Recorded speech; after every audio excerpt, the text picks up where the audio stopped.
Fresco, the Italian word for French, is a technique of mural painting in which color pigments are mixed purely with water and then freshly applied onto lime plaster ground or walls.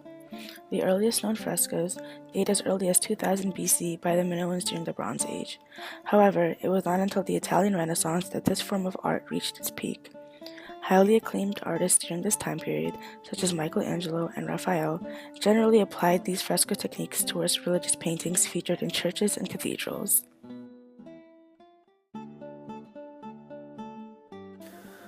Plaster is a form of building material primarily used in the protective or decorative coating of indoor walls and ceilings. There are multiple types of plaster that differ primarily on their base, with the most common three being cement, gypsum, or lime, but all work in a similar fashion. The plaster is created as a dry, powder-like substance that is mixed with water to create a workable paste that is then either molded into a shape or applied to a surface. The plaster's reaction with the water means that as it dries, it crystallizes, resulting in a hardened substance.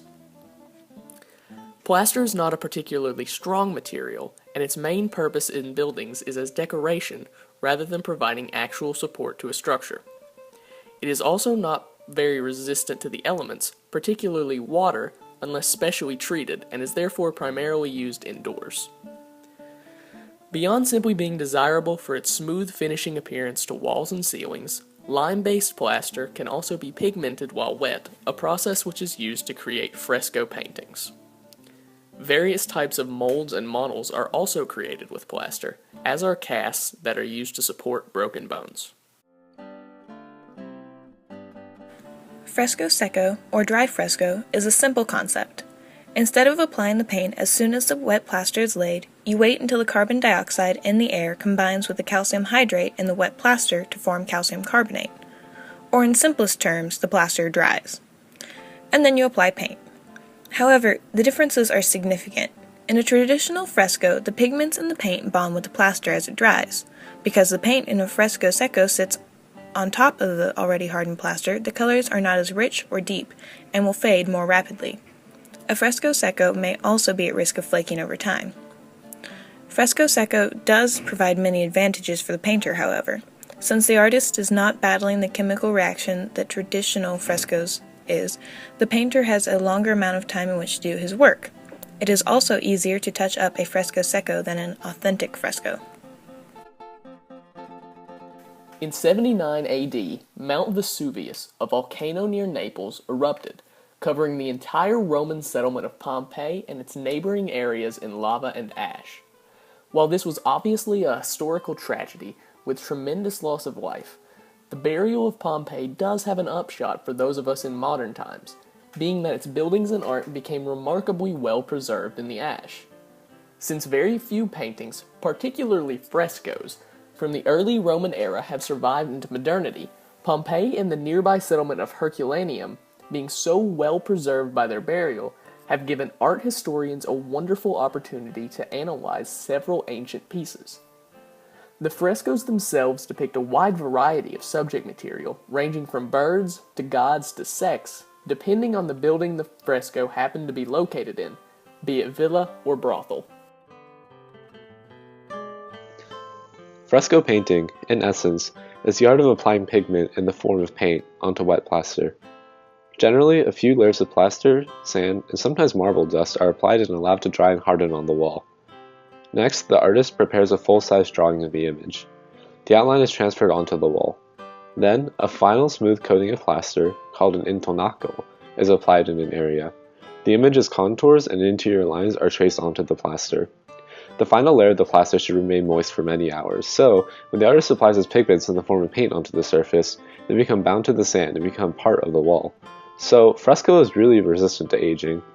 Though the exact beginning of fresco painting is unknown, it was used in Minoan Crete. The bull-leaping fresco was painted on the east wall of a palace in Crete, around 1450 BC. More than 1,000 years later, Pompeii was adorned with frescoes, such as the painting on the left from 60 AD that depicted a husband and wife. The painting on the right depicts Mars, the Roman god of war. What we generally associate fresco painting with is the Renaissance. Perhaps the most iconic of all Renaissance paintings is the ceiling of the Sistine Chapel, painted between 1508 and 1512. Michelangelo's fresco painting followed the procedure of applying paint to wet plaster. As a result, he sectioned the ceiling to be done in parts so that it would not dry on him. He had challenges with painting a ceiling so high, so he designed scaffolds from the ground up. Also, because the plaster remained damp for so long, it actually began to grow mold. One of his assistants had to invent a mold-resistant plaster in order to finish the project. The painting itself emphasized the need for humankind to have a covenant with God. In the center of the ceiling is a creation of Adam, which depicted the creation of humankind. It was important because it depicted Genesis chapter 1, verse 27. God created man in his own image. In the image of God, he created him. School of Athens was Raphael's most influential fresco painting, which was created from 1510 to 1511. This fresco presented us a grand and rational space where Raphael summarized the ideas of the Renaissance papacy in a harmonious arrangement. The image is in perfect balance, and Raphael used linear perspective to both create the three-dimensional illusion and to draw attention to the center, where Greek philosophers Plato and Aristotle stand, who represent idealism and humanism. The scene takes place in an immense barrel-vaulted interior, and each of the figures has a distinct physical presence. Raphael also included the image of himself and Michelangelo in it. The brooding figure of Heraclitus, a late addition to the composition, is a portrait of Michelangelo, who was working next door on the ceiling of the Sistine Chapel. His boots refer to Michelangelo's self-identification as a sculptor rather than a painter.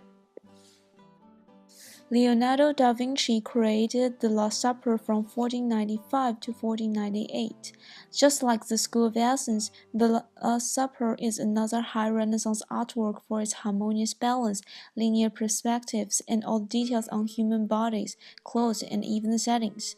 As previously explained, fresco has many limitations, so Leonardo devised an experimental technique for this mural. Hoping to achieve the freedom and flexibility of painting on wood panel, he worked it directly on dry intonaco, a thin layer smooth plaster with an oil and tempera paint for which the formula is unknown. The result was disastrous. Within a short time, the painting began to deteriorate, and by the mid of 16th century, its figures were difficult to see.